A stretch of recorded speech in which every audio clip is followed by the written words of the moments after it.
আমাদের পুরুষদের জন্য, আমাদের ভাই ব্রাদারের জন্য কি এরকম করে নাকের লতি পর্যন্ত কি হাত উঠানো হয়েছিল, কিন্তু এখানে মা বোনদের জন্য এই যে কাজ যে রয়েছে, এই কাজের উপরে কিন্তু হাত উঠানো যাবে না।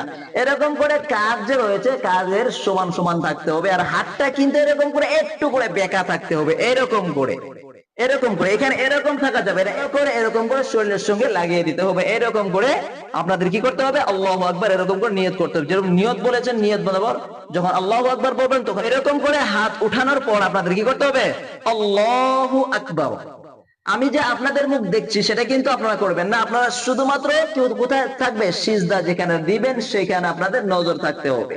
তো আমাদের পুরুষদের জন্য নাভির নিচে এরকম করে রাখা হয়েছিল, কিন্তু আমরা মা বোনদের জন্য এরকম করে বুকের মধ্যে এরকম করে হাত রাখতে হবে। হাতটা কিন্তু এরকম করে খোলা থাকা যাবে না, এরকম করে রাখতে হবে, এরকম করে বুকের মধ্যে রাখবেন, এখানে ফাঁকা জায়গা থাকলে হবে না।